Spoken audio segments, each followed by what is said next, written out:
Well, lawmakers are back from Thanksgiving break with just 3 weeks in this legislative session remaining. Congress is trying to push through a foreign aid package for U.S. allies, including Israel and Ukraine, before the end of the year. However, hurdles remain over where the funds will come from. In a letter to colleagues, Senate Majority Leader Chuck Schumer wrote senators should expect long days and nights and potentially weekends in December as lawmakers try to reach a deal. The CBS News congressional correspondent, Nikole Killion, standing by for us with all the details. So, Nikole, where do lawmakers stand on aid to Ukraine and Israel as the end of the year approaches?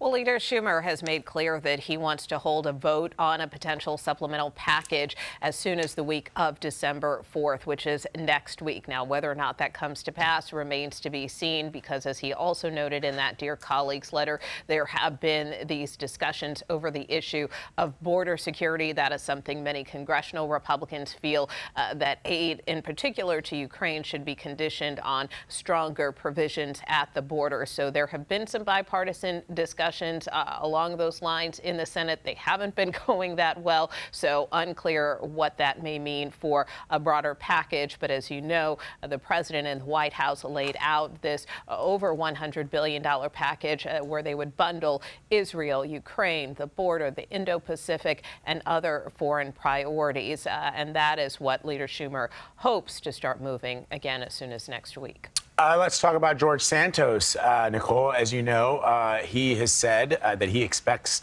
that he will be expelled from Congress soon, potentially even this week. So when do you hear we might see an expulsion vote?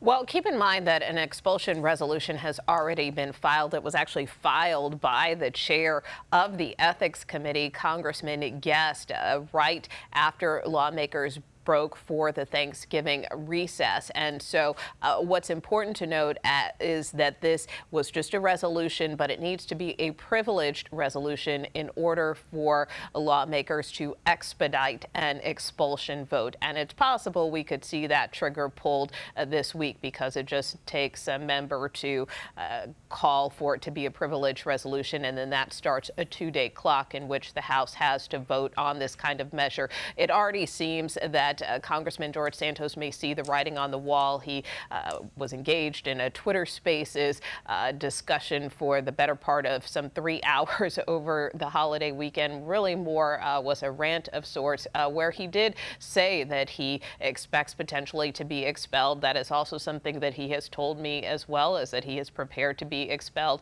if it comes to it. So we know that Santos is planning for a press conference later this week, and certainly a lot of lawmakers, since that ethics report came out a couple of weeks ago, have now said that they will support an expulsion resolution against the New York congressman.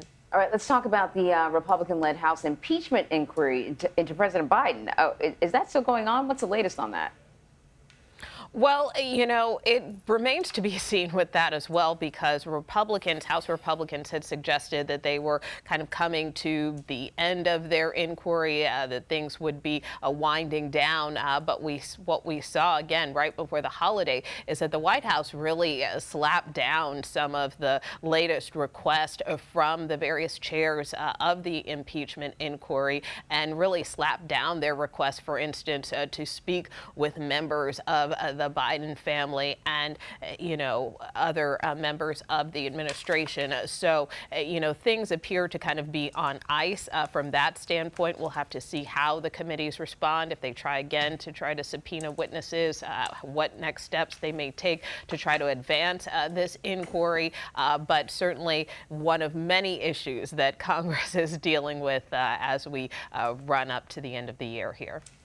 All right, Nikole, always great to have you. Thank you, Nikole. You bet.